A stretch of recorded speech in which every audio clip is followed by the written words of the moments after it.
The hell are you supposed to be?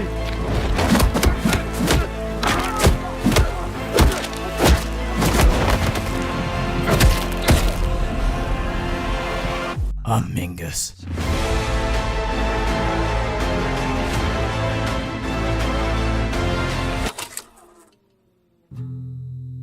Now, what exactly is it that makes a great Batman movie?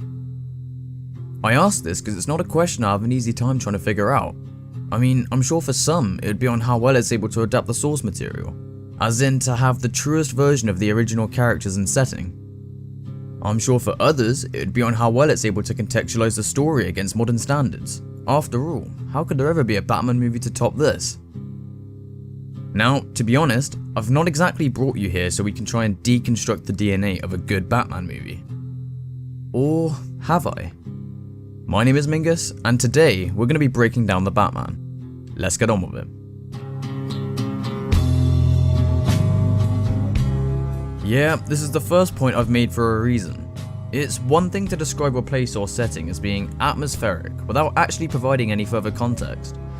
The Batman does more than just describe Gotham. I'd actually go as far to say that this movie defines it.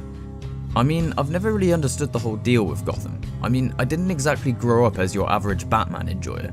Not because I didn't like it, Mum just never took me to see the Dark Knight trilogy. Why? Well, good question. Why, Mum? Why? The only other Batman material I was exposed to before then was this, which wasn't actually that bad, but I just preferred other things at the time. The point I'm trying to get across here is that my only real preconception of the place could essentially be dumbed down to Dark City where crime is bad, whereas Gotham in this movie is straight up a horrible place to be. It's miserable.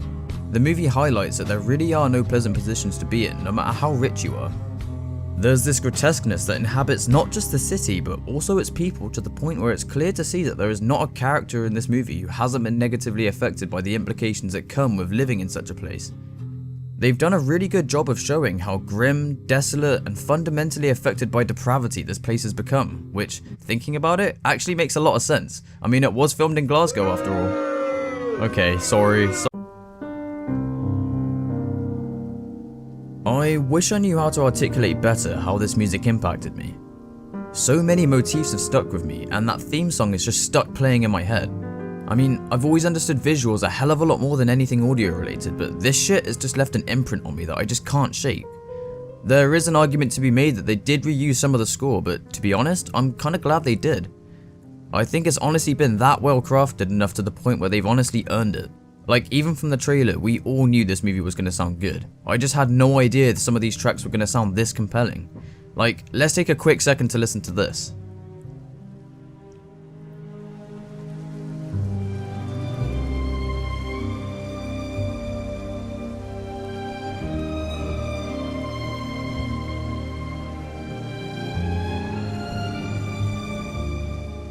There's just something about DC just having some great soundtracks. They're honestly putting everyone else to shame.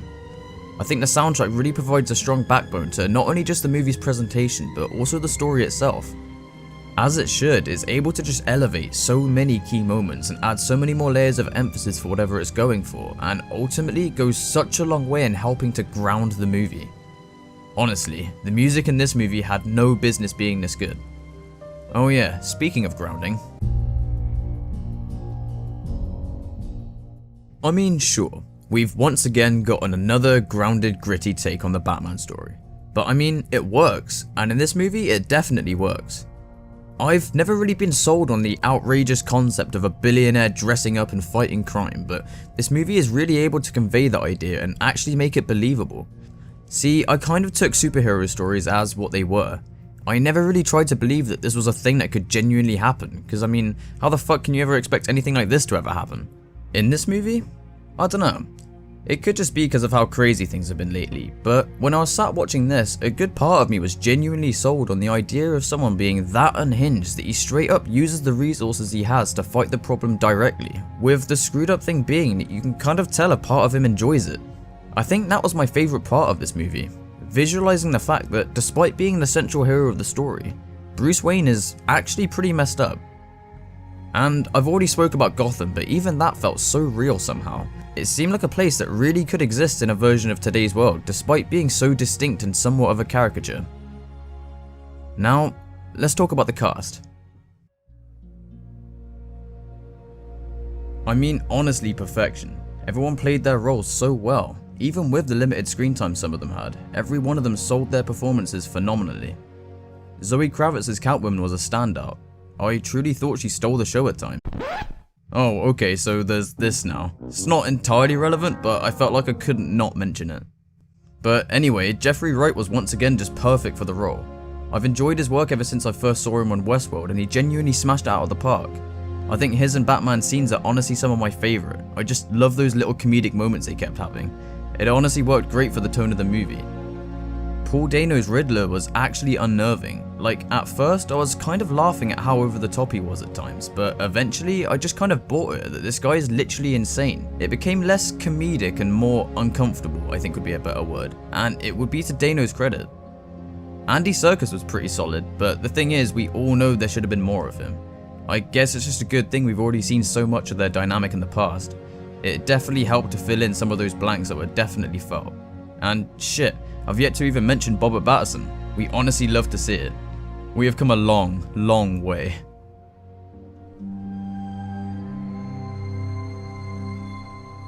So, as I said before, I didn't exactly grow up as a fan of Batman. I saw the Dark Knight trilogy embarrassingly late in my life, so I guess my idea of what Batman should be has always been a little bit skewed because I didn't exactly have much of a reference point. Until I saw Batman v Superman. And as much as I can't believe I'm admitting this, I did actually get some enjoyment out of it. It's okay though, I don't expect anyone to agree necessarily. I definitely see why people feel so passionately about it.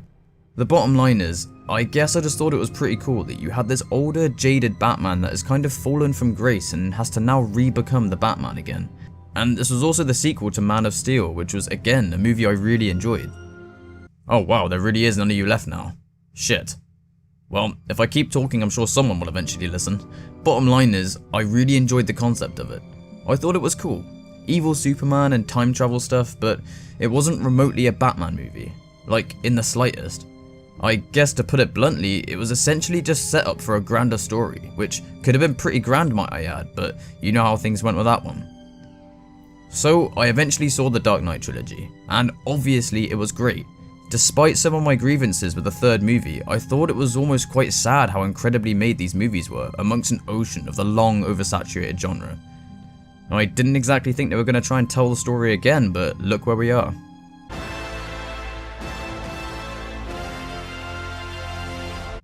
The thing is, The Batman just is a completely different movie to all of them, like in terms of everything, from its look, scope and feel, to its treatment of characters. This is easily the most grounded comic book movie I've seen in a long while.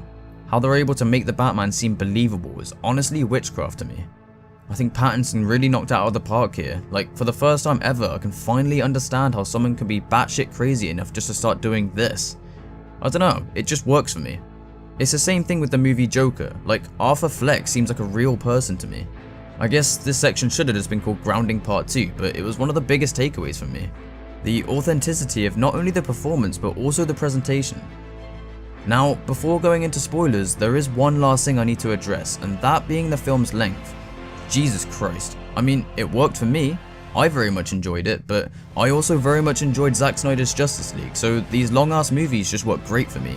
That being said, if they're not your thing, I probably should have mentioned this a lot sooner, but the way I see it, if you've made it this far into a video about Batman, I feel like a 3-hour Batman movie will definitely be your cup of tea, right? Let's get into spoilers.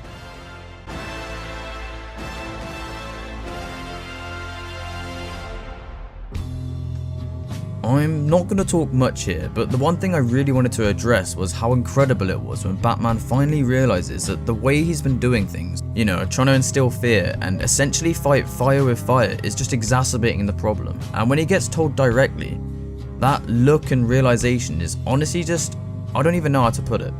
To then see him going into the ruins and helping people and quite literally being a beacon of hope, no matter how cringe that sounds, it's just, I really don't know what the word is, but the scene's just stuck with me. I did find that parts of the third act were slightly less consistent in quality compared to the first two. It's just little things like this being shoehorned into it, but we'll see. I love how they ended everything with Gotham in turmoil.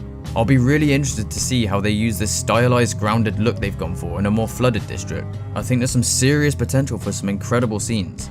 Let's just hope they don't fix it before the second movie starts.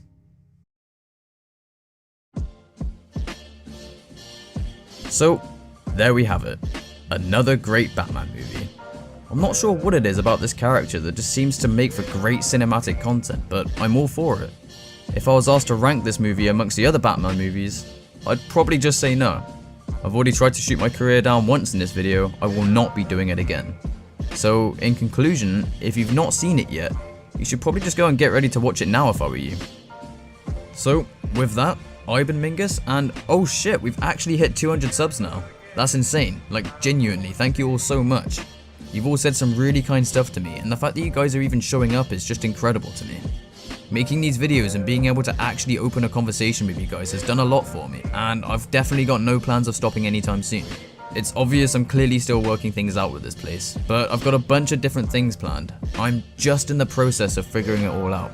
I mean, it's all a work in progress, right? But yeah, figured that was worth mentioning. Thanks again guys, take it easy.